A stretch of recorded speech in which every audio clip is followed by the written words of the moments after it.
अस्सलाम वालेकुम नाज़रीन। तो जैसा कि मैंने आपको अपनी पिछली वीडियो में बताया था कि हम इस चैनल पर जनरल मैथमेटिक्स के जो लेक्चर हैं वो शेयर करना शुरू करेंगे। तो आज हम अपना पहला जनरल मैथमेटिक्स का जो लेक्चर है वो हम इस वीडियो में दे रहे हैं। तो आप इस वीडियो को पूरा देखिएगा और इस वीडियो में हम पीपीएससी के पास पेपर्स में से जनरल मैथमेटिक्स के क्वेश्चन जो है वो डिस्कस करेंगे। और हम जो शुरुआत करेंगे वो हम बिल्कुल अपने आसान क्वेश्चन जो हमारे बिल्कुल इजी क्वेश्चन होते हैं वहाँ से हम शुरुआत करेंगे। तो पीपीएससी के पास पेपर्स के जनरल मैथमेटिक्स के क्वेश्चन पर जाने से पहले मैं आपको एक शॉर्टकट मतलब एक की बता रहा हूँ, शॉर्टकट तरीका बता रहा हूँ जिसमें आप कोई भी क्वेश्चन आसानी से सॉल्व कर सकते हैं। वो ये है कि तो ये समझें कि हमारा पहला क्वेश्चन है। पहला क्वेश्चन ये है कि अगर आपको किसी भी नंबर का 50% मालूम करने के लिए कहा जाता है, ठीक है, यानी कि कोई भी नंबर आपको दिया जाता है और ऑप्शन में बोला जाता है कि इसका 50% क्या होगा, तो आपको कोई भी कैलकुलेशन करने की यहाँ पर ज़रूरत नहीं है। आप सिंपली उस नंबर को जो है वो हाफ कर लें, यानी कि उसको 2 से तकसीम कर लें, तो वो उसका क्या होगा 50% होगा। जैसा कि मिसाल के तौर पर कहा जाए कि 50% ऑफ 12, व्हाट इज़ 50% ऑफ 12, तो 12 को आप हाफ करें तो 12/2 इज इक्वल टू 6। तो 12 का जो 50% होगा वो 6 होगा। इसी तरह अगर आपको कहा जाए कि व्हाट इज़ 50% ऑफ 50,000, 50,000 का 50% कितना होगा, तो आप 50,000 को हाफ कर लें। जब आप 50,000 को हाफ करेंगे तो वो बनेगा 25,000। तो 50,000 का 50% हमारे पास क्या होता है 25,000 होता है। इसी तरह अगर आपको किसी नंबर का 25% मालूम करने का कहा जाता है, मिसाल के तौर पर अगर आपको कहा जाता है कि आप हमारे पास 60 है, 60 का आप 25% मालूम करके दें, तो आपने सिंपली उस नंबर को 4 से डिवाइड करना है। 50% के लिए हम 2 से डिवाइड करते हैं, तो 25% के लिए आपने 4 से डिवाइड करना है। जैसा कि 60 का 25% क्या होगा, तो हम 60 को डिवाइड कर देते हैं 4 से। जब आप 60 को 4 से डिवाइड करते हैं तो हमारे पास आंसर आता है 15।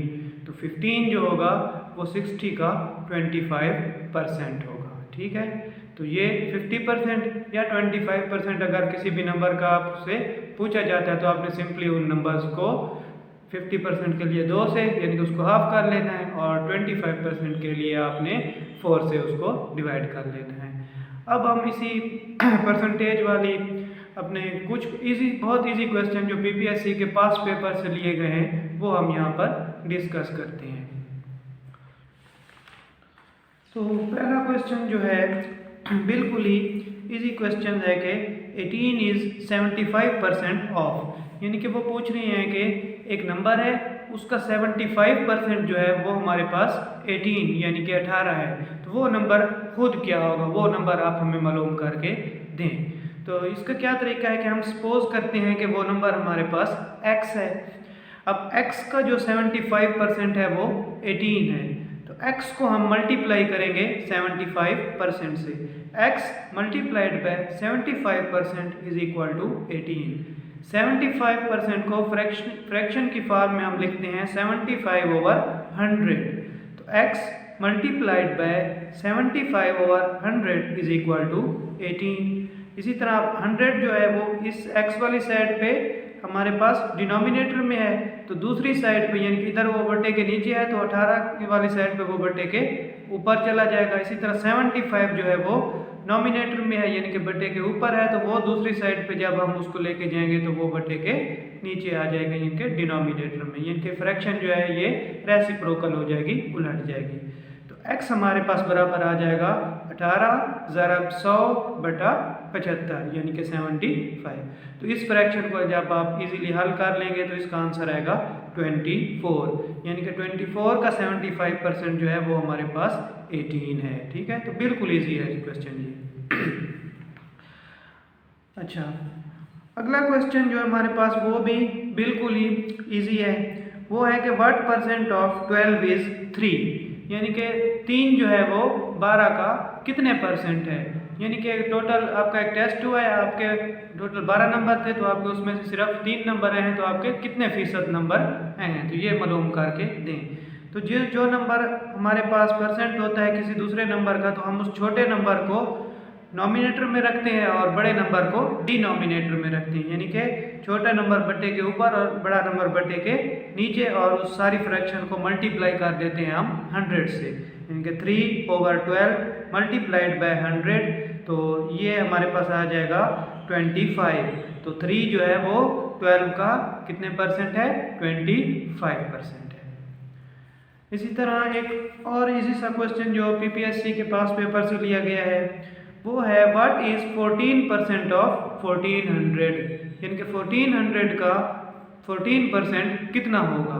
तो आप सिंपली 1400 को मल्टीप्लाई करेंगे 14% के साथ। 14% का मतलब होता है 14/100, यानी कि 14/100 को मल्टीप्लाई कर देंगे 1400 के साथ, तो इसका जो आप आंसर निकालेंगे तो ये इजीली आपके पास आ जाएगा 196। तो 14% ऑफ 1400 हमारे पास कितना आ जाएगा, 196। तो ये बिल्कुल ही इजी क्वेश्चन है जो परसेंटेज से रिलेटेड है। तो अब हम एक मुख्तलिफ तरह का एक क्वेश्चन यहाँ पर डिस्कस करते हैं, वो भी बिल्कुल ही इजी क्वेश्चन है और पीपीएससी के पास पेपर से ही लिया गया है। हमारे पास क्वेश्चन है कि व्हेन यू डिवाइड 0.7 बाय 10, अब 0.7 को आपने डिवाइड करना है 10 से, तो आपका आंसर कितना होगा। तो ये बात आप याद रख लें, जहन में बिठा लें कि जब भी हम किसी नंबर को 10 से तकसीम करेंगे, यानी कि 10 से डिवाइड करेंगे, तो डेसिमल पॉइंट जो है वो एक दर्जे बाईं जानिब हमारे पास शिफ्ट हो जाएगा, यानी कि लेफ्ट साइड पे एक दर्जे हमारे पास वो डेसिमल पॉइंट चला जाएगा। तो पहले हमारे पास था 0.7, अब डेसिमल पॉइंट जो है वो 0 के बाईं साइड पे शिफ्ट हो जाएगा, तो ये हमारे पास आएगा 0.07। इसी तरह अगर 100 होता है यहाँ पर, तो डेसिमल पॉइंट जो है वो 2 दर्जे दूसरी साइड पे लेफ्ट साइड पे शिफ्ट हो जाता है। अगर 1000 होता तो 3 दर्जे, यानी कि जितनी नीचे जीरोस होंगी उतने दर्जे डेसिमल पॉइंट लेफ्ट पे शिफ्ट हो जाएगा। इसी तरह अगर आप किसी नंबर को मल्टीप्लाई करेंगे 10 से, तो डेसिमल पॉइंट एक दर्जे राइट पे शिफ्ट होगा। ये बिल्कुल ही इजी क्वेश्चन होते हैं हमारे पास। एक और इसी तरह का क्वेश्चन पीपीएससी के पास पेपर में आया हुआ है, ये था 0.26 को आपने डिवाइड करना है 100 के साथ। तो जब हम 0.26 को 100 के साथ डिवाइड करेंगे, तो हमारा डेसिमल पॉइंट जो है वो 2 प्लेसेस लेफ्ट की तरफ शिफ्ट होगा। अब इधर सिर्फ एक 0 है, तो एक 0 हम लेफ्ट पे खुद से भी लगा सकते हैं, कोई फर्क इससे नहीं पड़ता। तो हमारा जो आंसर आएगा वो क्या आएगा, 0.26 divided by 100 is equal to 0.0026, या इसको हम इस तरह भी लिख सकते हैं 0.0026, यानी कि अगर तकसीम करेंगे 10 से, 100 से, 1000 से, तो जितनी जीरोस होंगी उतने दर्जे डेसिमल पॉइंट जो है वो लेफ्ट साइड पे शिफ्ट होगा। और अगर सिंपली इसी तरह अगर मल्टीप्लाई करेंगे इन नंबर से, तो डेसिमल पॉइंट जो है वो आपका राइट साइड पे शिफ्ट होगा। तो ये तो आज के बहुत इजी क्वेश्चन थे जो हमने डिस्कस किए हैं। तो आइंदा भी इंशाल्लाह हम पीपीएससी के पास पेपर में से ही जनरल मैथमेटिक्स के जो क्वेश्चन हैं वो रोज़ मतलब मुसलसल इस चैनल पर शेयर करते रहेंगे। तो अगर आपको हमारी वीडियो पसंद आई है और आप इस तरह के मज़ीद क्वेश्चंस को सीखना चाहते हैं, तो आप हमारे चैनल को ज़रूर सब्सक्राइब कर दीजिएगा, ठीक है। और अपनी आराक आज़ार कमेंट सेक्शन में लाजमी कीजिएगा, ताकि जो भी कमी बेशी होगी वो हम फिर अपनी मतलब पूरी करेंगे और आपकी तवक्कुआत पर पूरा उतरने की बिल्कुल कोशिश